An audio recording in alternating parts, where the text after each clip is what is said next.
बिस्मिल्लाहिर्रहमानिर्रहीम। My dear students, अस्सलाम वालेकुम। आज हम डिस्कस करेंगे लैंग्वेज। सबसे पहले तो मैं बता दूं कि लैंग्वेज होती क्या है। बेसिकली जब भी हम अपनी किसी भी ज़रूरत को दूसरों के साथ शेयर करने की कोशिश करते हैं, कोई भी हमें किसी से बात करनी हो, कुछ कहना हो, कोई भी बात करनी हो, तो हम अल्फाज का सहारा लेते हैं।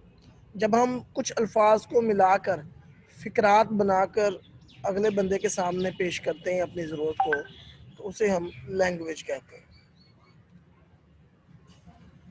अब लैंग्वेज के कुछ कंपोनेंट्स हैं। लैंग्वेज एक टर्म है, एक बेसिकली टर्म है, कंस्ट्रक्ट है, लेकिन इसके कुछ कंपोनेंट्स हैं जिनसे मिल के ये बनती है। सबसे पहले जो सबसे छोटा कंपोनेंट है उसको हम कहते हैं phoneme. Phoneme basically smallest sound unit of language, यानी कि फोनीम जो है बेसिकली लैंग्वेज का सबसे छोटा यूनिट है। जिस तरह हम कहते हैं ABCDE, अब ये सबसे छोटा यूनिट है ना, इससे मिलके बड़े यूनिट्स बनते हैं। तो फोनीम्स क्या है? Smallest sound unit of the language. आगे जाता है morphemes, smallest units of meaning in a language. अब यहाँ पर हमने बात की थी स्मॉलेस्ट साउंड, यहाँ पर स्मॉलेस्ट यूनिट ऑफ मीनिंग, यानी कि वो स्मॉलेस्ट यूनिट, वो छोटे से छोटे यूनिट जिनका कोई मतलब हो। अब हम बात करते हैं अगर ABCDE, तो इनका कोई मतलब नहीं है, लेकिन अगर इनसे अल्फाज बने हुए हों और जिस तरह कहते हैं ये वॉक्ड, अब walked this is not a smallest, हमने इसको ब्रेक करके कर दिया वाक। अब वाक से नीचे कुछ नहीं है, सबसे यानी कि छोटा जो यूनिट है मीनिंग के एतबार से वो वाक है। अब वाक क्या हो गया? मॉर्फीम। इसी तरह अगर मैं कहता हूँ कि स्कूलिंग, अब स्कूलिंग जो है basically it's not a smallest unit, इससे भी छोटा हो सकता है क्या? स्कूल। अब स्कूल का भी एक मतलब है, तो वो स्मॉलेस्ट यूनिट जिसका एक मानी हो लैंग्वेज का, वो स्मॉलेस्ट यूनिट जिसका कोई मानी हो, that is called morpheme. More than 800 phonemes. अच्छा, यहाँ पर 800 से ज़्यादा जो फोनीम्स हैं वो दुनिया में पाए जाते हैं। जिस तरह हमारा, मैं बता रहा हूँ कि ABCDE, these are phonemes basically. तो 800 से ज़्यादा फोनीम्स जो हैं वो दुनिया में पाए जाते हैं। अब फोनीम भी हो गया, मॉर्फीम भी हो गया, आगे जाता है semantics, meaning of words and sentences.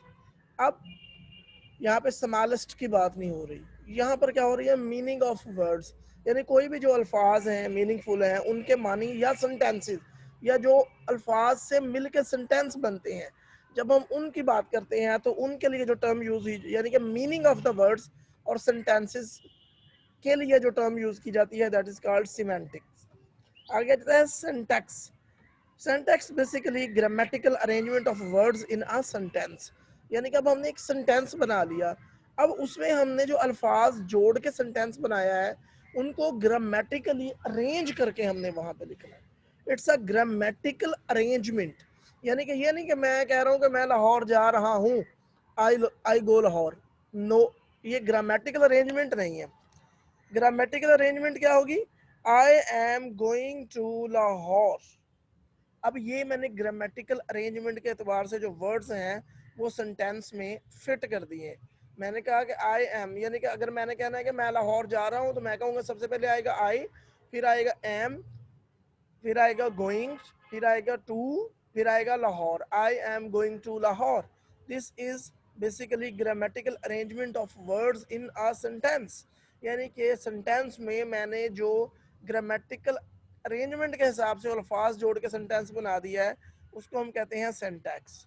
तो ये जो चार बेसिक चीज़ें हैं लैंग्वेज में, एक सबसे पहले phonemes, morphemes, semantics and syntax. तो ये पेपर में आ जाते होती है, आपको कहीं पूछा जा सकता है कि meaning of word and sentences के लिए कौन सी टर्म यूज़ होती है। आपने सिमेंटिक जो है, सिमेंटिक्स बेसिकली इसको चूज़ करना है। आगे आ जाता है लैंग्वेज डेवलपमेंट। लैंग्वेज कैसे डेवलप होती है, कैसे आगे चलती है, कौन सी थेरीज है, ये हम आगे जाके इंशाल्लाह अब इस लेक्चर में पढ़ने वाले हैं। बैबलिंग, सबसे पहले क्या करता है? बच्चा बैबल करता है। जब बच्चा पैदा होता है तो 3 महीने से लेके ऑनवर्ड जो है वो बच्चा मोर एवरेज में बता रहा हूँ 3 महीने से स्टार्ट हो जाती है बैबलिंग। बैबलिंग क्या है? एक मीनिंगलेस साउंड। जैसे बच्चे मुख्तलिफ किस्म की आवाज़ें निकालते हैं, आ बा, मतलब उनका कोई मीनिंग नहीं होता, लेकिन वो बच्चे जो हैं वो उनको यूज़ कर रहे होते हैं। That is called meaningless speech like sounds made by the children from around the age of 3 months, यानी कि 3 मंथ से लेके जो है ये बच्चे स्टार्ट कर लेते हैं। It's a meaningless sound. अच्छा जी, at initial children babble the sounds those are not of their language. Even ये नहीं कि उनके लैंग्वेज के नहीं करते, बल्कि क्या यहाँ कहने का मतलब ये है कि बच्चा जब बैबल करना शुरू करता है तो वो ऐसे अल्फाज भी, ऐसे वो स्मॉलेस्ट यूनिट भी बैबल कर रहा होता है लैंग्वेज के, जो हमारी जुबान में जिनका वजूद ही नहीं है। ठीक है, अब उसको मैं आगे चल के बताता हूँ कि वो क्यों कर रहा होता है। बहरहाल ऐसे साउंड भी यूज कर रहा होता है बैबलिंग में जिसका वजूद नहीं है। After 6 to 8 months children start to return their own language. अब बच्चा जब 6 माह का होता है तो वो आहिस्ता आहिस्ता अपनी जुबान की तरफ लौटना शुरू हो जाता है। In a specific period if child is not exposed with their native language, later on it becomes difficult for a child to learn this his language। यानी कि अगर हम एक मखसूस टाइम में शुरू में 6 महीने या 8 महीने की उम्र में बच्चे को उसकी अपनी मादरी जबान का एक्सपोजर नहीं कराएंगे। एक्सपोजर कैसे करवाना है? यानी कि हम घर में सब सारे लोग जो बातें कर रहे हैं, बच्चे को उसका एक्सपोजर हो रहा है, लेकिन अगर हम बच्चे को इस एक्सपोजर से दूर रखें, किसी अलग थलग कमरे में रखें जहाँ किसी की कोई आवाज़ ना आए, कोई इंसानी आवाज़ ना हो, तो फिर बच्चे के लिए थोड़ा सा बड़ा होकर चीज़ें सीखना मुश्किल हो जाता है। जिस तरह मैं एक एग्जांपल पढ़ रहा था कि एक बच्ची थी, वो 15 या 20 मंथ की थी, तो वो उसको उन्होंने एक अलग थलग कमरे में रखा एक्सपेरिमेंट के लिए। उसके बाद उन्होंने देखा तो वो बाद में वो अल्फाज नहीं प्रोनाउंस कर रही थी, वो सीख नहीं पा रही थी, यानी उसको एक्सपोजर चूंकि नहीं दिया गया, उसको अलग थलग कमरे में रखा, तो इसलिए अब वो जो है उसके लिए बड़ा डिफिकल्ट हो गया था अपनी लैंग्वेज को अंडरस्टैंड करना, उसको प्रोड्यूस करना, उसको सीखना। अच्छा जी, when child reach at 1 year, जब बच्चा 1 साल की उम्र में पहुंचता है, he stop to speak the words of the that language which is not used in his surrounding. तो बच्चा वो तमाम अल्फाज बोलना ख़त्म कर देता है जो उसके सराउंडिंग में नहीं बोले जा रहे होते। जो मैंने आपको पहले बताया था ना कि जब बच्चा बैबल करता है तो वो साउंड्स भी बैबल कर रहा होता है जो बच्चे के अपने कल्चर के नहीं होते। लेकिन जब बच्चा 1 साल का होता है तो वो तकरीबन वो अल्फाज या वो बैबलिंग के जो साउंड्स हैं वो सारे के सारे जो हैं वो तकरीबन ख़त्म करना शुरू कर देता है जो उसके कल्चर से रेलिवेंट नहीं होते। At 1 year child start to learn difficult words. 1 साल की उम्र में बच्चा मुश्किल अल्फाज सीखना शुरू कर देता है। They produce two words combination and their vocabulary increased. अब यहाँ पे क्या होता है, 1 साल की उम्र में बच्चा एक तो मुश्किल अल्फाज सीखना शुरू कर देता है और दूसरा उसकी जो वोकेबलरी होती है वो इंक्रीज हो जाती है। यहाँ तक कि 2 साल की उम्र में बच्चे के जो वोकेबलरी के जो वर्ड्स होते हैं वो 50 तक चले जाते हैं। 2 साल की उम्र में जो नॉर्मल एक एवरेज जो अल्फाज की तादाद है, जो बच्चे की वोकेबलरी होती है, जो बच्चा जिन अल्फाज से होना होती है, जो एक्सपोजर होता है, 50 अल्फाज बच्चा बोल सकता है मेमोरी से, यानी याद होते हैं उसको, वोकेबलरी होती है उसकी। After that within 6 month, अब उसके फौरन 6 माह बाद क्या होता है, 2 साल में बच्चे के 50 अल्फाज हैं या मोर देन 50 वर्ड्स की वोकेबलरी है, लेकिन 2 साल 6 महीने में बच्चे की जो वोकेबलरी है वो सैकड़ों अल्फाज तक चली जाती है। यानी सिर्फ 6 माह में बच्चे की वोकेबलरी में बहुत ज़्यादा जो है वो डिफरेंस आ जाता है, वो इंक्रीज हो जाती है। अच्छा जी, after that within 6 month child vocabulary reach at 100 से वही चीज़ है ये। At the age At this age, children start to use telegraphic speech. Telegraphic speech means no proper order or grammatical use in sentences. For example, instead of using sentence, I showed you the book, I show you book. ठीक है, मसलन अब कहने का यहाँ मतलब ये है कि इस उम्र में बच्चा टेलीग्राफिक स्पीच शुरू कर देता है। अब टेलीग्राफिक स्पीच क्या होता है? बेसिकली ये बच्चा जो फिक्रात बोल रहा होता है वो ग्रामेटिकल लेस होते हैं, उनमें ग्रामर की कोई जो है वो अरेंजमेंट नहीं होती, बस बच्चा अपनी तरफ से एक दो अल्फाज जोड़ के आपको समझाने की कोशिश करता है। जिस तरह अब अगर एक एक एक तरीके का बच्चा कहेगा कि मैं पानी पीना चाहता हूँ, मुझे प्यास लगी है, लेकिन दूसरा दूसरा तरीका क्या है जो इस उम्र में टेलीग्राफिक स्पीच के तौर पर बच्चा बोल रहे होते हैं, मम्मा पानी। अब मम्मा पानी से हमें समझ आ गया कि बच्चा पानी मांग रहा है, उसे प्यास लगी हुई है। This is telegraphic speech. With increase the age child tend to use less telegraphic speech. जैसे जैसे बच्चे की उम्र जो है वो बढ़ती जाती है, बच्चा कम से कम टेलीग्राफिक स्पीच जो है वो इस्तेमाल करता है। उसकी जो टेलीग्राफिक स्पीच इस्तेमाल करने की जो कैपेसिटी होती है, या जो जितनी प्रोबेबिलिटी होती है, जितनी तनासब होता है, वो कम होता जाता है। By the age of 3 years child start to use singular and plural and past tense. ठीक है जी।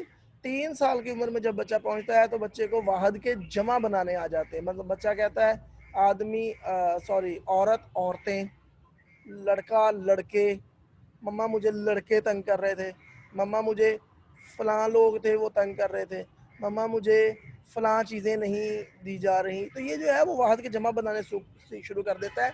और उसके साथ साथ पास्ट टेंस यानी कि गुजरा हुआ जो वक्त है वो अपने सेंटेंसेस में यूज़ शुरू कर देता है। मम्मा मैं कल गया था, मम्मा मैं स्कूल गया था, मम्मा किसी ने मेरी कॉपी छीन ली, मम्मा किसी ने मेरी पेंसिल छीन ली। तो this is basically past tense.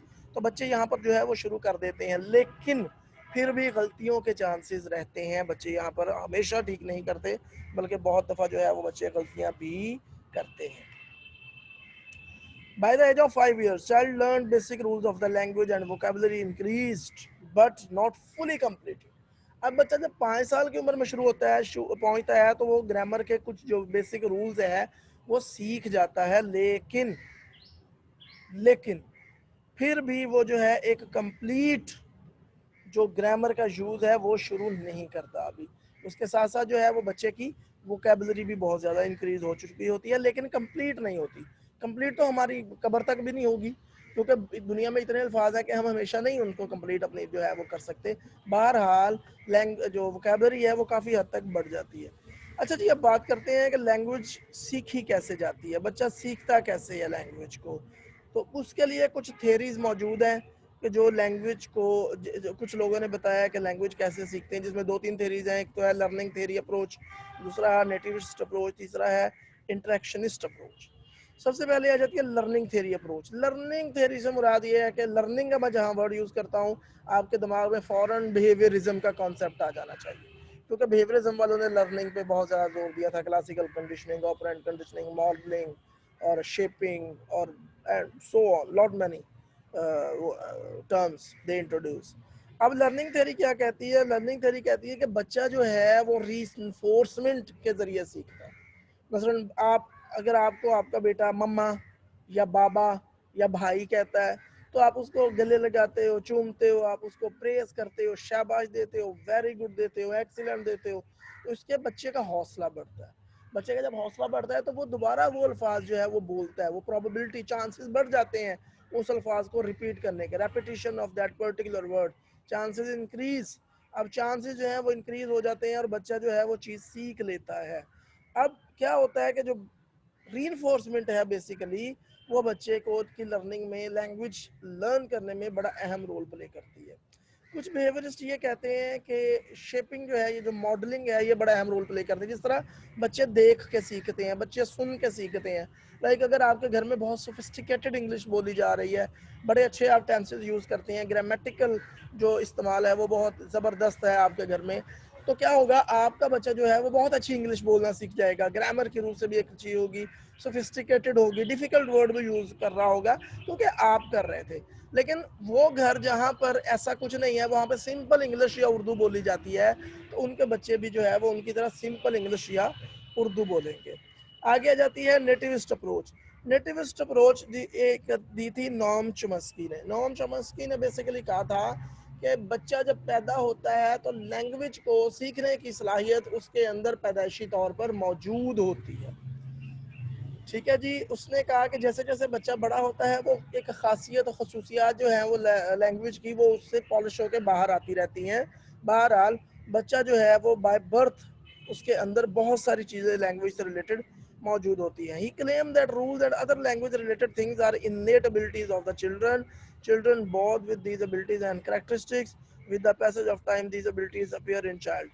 According to the Noam Chomsky, all languages in the world have the same structure, that is called universal grammar. हम चुमस्की ने ये कहा था कि दुनिया में जितनी जुबानें बोली जाती हैं, जितनी लैंग्वेजेस हैं, उन सब की स्ट्रक्चर एक जैसी है। उसको उसने नाम दिया यूनिवर्सल ग्रामर का। उसने कहा कि जितनी ज़ुबानें हैं उनके सब का स्ट्रक्चर जो है वो एक जैसा है, तो इसलिए उसने इसको यूनिवर्सल ग्रामर का जो है वो जो term the. He claimed that in human mind there is a neural system present which help the person to learn not only the structure of language but the order other characteristics of person's native language. अच्छा, Noam Chomsky ने ये भी कहा, उसने कहा कि इंसान के अंदर एक न्यूरल सिस्टम होता है जिसको हम लैंग्वेज एक्विजिशन डिवाइस कहते हैं। अब ये जो डिवाइस है बेसिकली, ये जो न्यूरल सिस्टम है, ये इंसान को ना सिर्फ लैंग्वेज का स्ट्रक्चर जो है, स्ट्रक्चर से मुराद जो है वो उसकी ग्रामर जो है, वो उसके मॉर्फेम्स, उसके जो जैसे फिक्रा बनाना है, कैसे नहीं बनाना, ग्रामर का यूज़ क्या होगा, ग्रामेटिकल अरेंजमेंट क्या होगी, वर्ड्स को कैसे अरेंजमेंट किया जाएगा एक फिक्रा बनाने के लिए।